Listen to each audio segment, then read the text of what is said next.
তিনটে বাচ্চার কথা ভাবে না ভেবে অন্য জায়গায় সে বিয়ে দিল।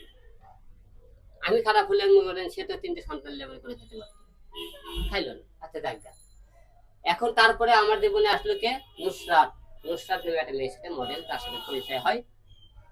পরিচয় পরে তার সাথে সে কিছুদিন প্রোগ্রাম করার পর তার সাথে তার বিয়ে হয়। বিয়ে হয়, সংসার হয়েছে, কিন্তু ক্যাসাল গন্ডগোল তার সাথে কিছু না। তারপরে মনে করেন আমরা কিছুদিন বিভিন্ন জায়গাতে স্টেজ প্রোগ্রাম করি, আমি আর নুসরাত। করে যাওয়ার পরে প্রায় 2-2.5 লাখ টাকা আমাকে জড় হয় প্রোগ্রাম করে। রমজানের আগে পর্যন্ত আসার পরে নুসরাতের কিন্তু প্রথমে বিয়ে হয়েছিল, তার প্রথম পক্ষে একটা ছেলে সন্তান আছে। নুসরাতও বিবাহিত ছিল, একটা ছেলে আছে তার। এবং নুসরাতের বিয়ে হওয়ার পরে মনে করেন প্রায় 8 বছর ধরে বাসায় যান। তারপরে সে বাসায় গেল। বাসায় যাওয়ার জন্য চেষ্টা করলে আমি কোনো কিছু টাকা 30,000 টাকা দিলাম, তুই মার্কেট করে বাসা যাও। তে করতে না 50,000 টাকা নিল। তো পরে আমি রাগ করে বললাম তুই সব টাকা নিয়ে চলে যা, ঠিক আছে। তো পরে আমি 1,20,000 টাকা নিয়ে বাসা থেকে বের হয়ে যায়। বের হয়ে যাওয়ার পরে কিছুদিন তার সাথে চলাফেরা আর রাগ করে আমি কথা বলে। তারপরে দেখি সামিন নামে একটা ছেলের সাথে সে বিভিন্ন জায়গাতে স্টেজ প্রোগ্রাম করে, নাচের গানের শুটিং করে, তারপরে বিভিন্ন রকম চলাফেরা করতেছে, বিভিন্ন ছেলেকে সাথে শুটিং করতেছে। তারপরে আমি করার পরে আমি বললাম তুই এখন আমার ঘরের বউ আছিস, যতক্ষণ পর্যন্ত আমার সাথে ডিভোর্স না হবে ততক্ষণ তুই কারোর সাথে কাজ করতে পারবি না। আমি ভয় দেখানো ছেলে, ভয় দেখানো, তাকে ভয় দেখানো চেষ্টা করে পারেনি। ওর কথা আমার নায়িকা আমি বড় হতে চাই। তার মূল উদ্দেশ্য যে মোর সাথে আমার সাথে নায়িকা হতে, তার বড় সেটা আমি জানি। সে সবার সাথে শুটিং করবে, সংসার করবি, সে সবার সাথে শুটিং করবি। আমি না, একদমই কাজ শুটিং করতে পারবি না যতক্ষণ তুই আমার বউ আছিস।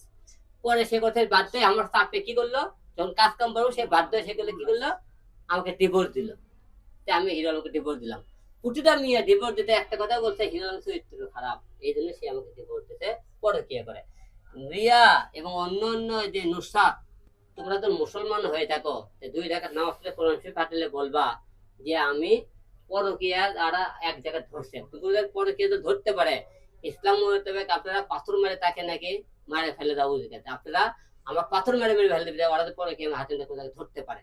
এবং আমি কান ধরে জুতোর মালা গলাতে ঢাকা শহর ঘুরে বেড়াবো, ওরা ধরে প্রমাণ দিতে পারে। আমি তাহলে ওই বাংলাদেশ ছেড়ে চলে যাবো গেল। তারপরে হলো কি, নুসরাত ডিভোর্সের পরে রিয়া আসলো আমার জীবনে, রিয়ার সাথে আমার বিয়ে হলো।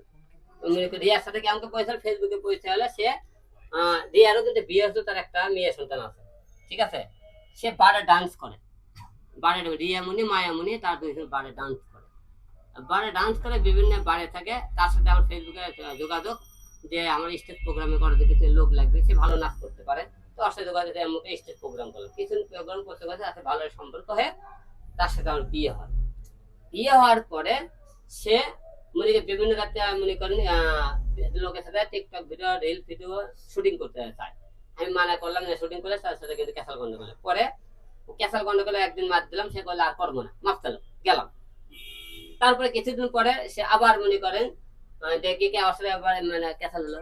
ক্যাসাল হলে করলে কিছু করছে কি, একজন করল ভাই রিয়া মনিতে বারে আইছে ন্যাশনাল ডান্স করতেছে, দেখলাম যে আমি দেখি ঢাকা এজেন্সি রাত্রেবেলা দেখি বাসায় নেওয়া যায়, দেখি আমি হুট করে